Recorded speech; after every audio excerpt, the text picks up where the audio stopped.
What's up, everybody? Welcome back to the Learning Culture Podcast. I am your host, Andrew Barry, and this is a special edition episode called Good to Great ICs. ICs stands for individual contributors. Now, why individual contributors? Because I think they are becoming an increasingly important role in companies of the future.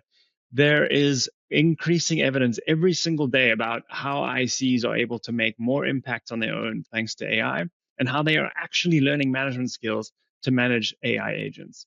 In this edition of the podcast, we talk to leaders about what it really takes to grow as an individual contributor. So, whether you're an IC yourself looking for advice to grow your career, or you're responsible for developing ICs, this episode is for you. Let's get into it.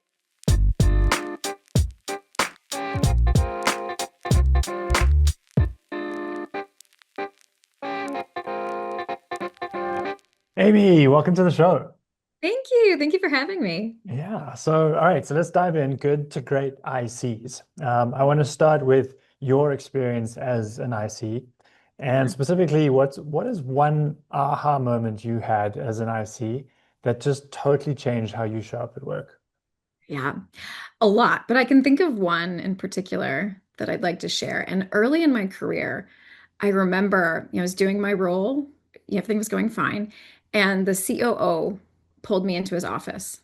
And I was nervous as all get out. I'm like, what did I do wrong? What's happening? And he just sat me down and said, I just wanted to run something past you. What do you think about this? And I was completely taken aback that he was interested in my opinion Mm, or had any, like, that he wanted to know what I had to say. And so I listened and I gave him my opinion.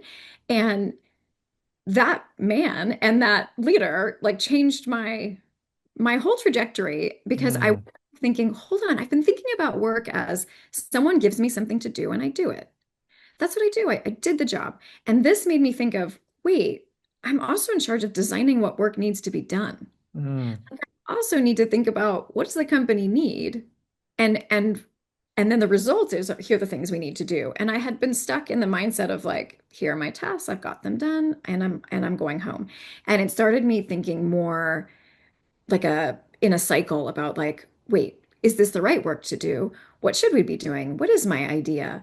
In a respectful way, of course, to the COO. But yeah, it was a big turning point for me. yeah, that's cool because not many people get that early in their career, and it reminds me actually this week I was having a chat with the head of talent at Snapchat, and she was saying the same thing that like designing the work, and I think you used those words almost exactly, was is a big part of what they're looking to develop as a skill set for people. And so it's really interesting to hear like that's their perspective looking down at the entire org, and that you were lucky enough to have that aha moment early on, and it's a Yeah. big mindset shift. It is. And I was super, super lucky. I'm very grateful. I mean, Mm. it's great when you can find a mentor like that naturally. Yeah, that's awesome. Yeah. Okay, so if you could go back to younger Aimee, I see Aimee, and whisper one piece of advice to her, what would that be?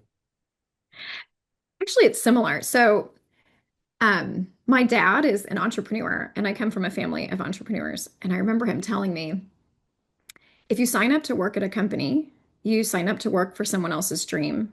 So make sure you believe in it. And it's something that it took me a while to really process. Part of it was I think Mm. he also wants me to be an entrepreneur at some point, maybe Yeah, one day. yeah, it's just, yeah. It helped me realize that, um, yes, you work for a company, but that company has a vision. They have a Mm. strategy. It is somebody's dream, and they're going to make choices and decisions and prioritize things based on that. And it's not to say it's not focused on you or you're not important, but there is a larger thing at play to kind of keep in mind. And it can get tricky. You can get stuck in your own role, your own kind of team, your own mindset. And it helped me go bigger with what is the company trying to do? But then bigger than that, it helped me choose companies going Mm. forward, which was I want to be connected to the mission that you have. I want to be connected. That way, when there are changes and shifts and strategies, I'm along for the ride because I know why they're happening. I Yeah. understand it's part of your dream. Yeah, I really like that. It's a shift from being reactive to proactive. Some people can fall in that trap of thinking a job is something that happens to them, and like what Right. what you're saying is like go out and find companies like it's out there. Like you can go Yeah, and make that happen. absolutely. Absolutely, Yeah, of that's course. cool. I love that. Okay, so let's putting your talent development hat on. When you Sure. spot a high potential IC today, Mhm. what's the first thing you do to try and develop them further? I love this question. And really, the first thing I do is ask them about their career, where they Mm, want to grow. Because what I typically find with high potential ICs is the reason they are doing so well is their heads down doing a ton of work.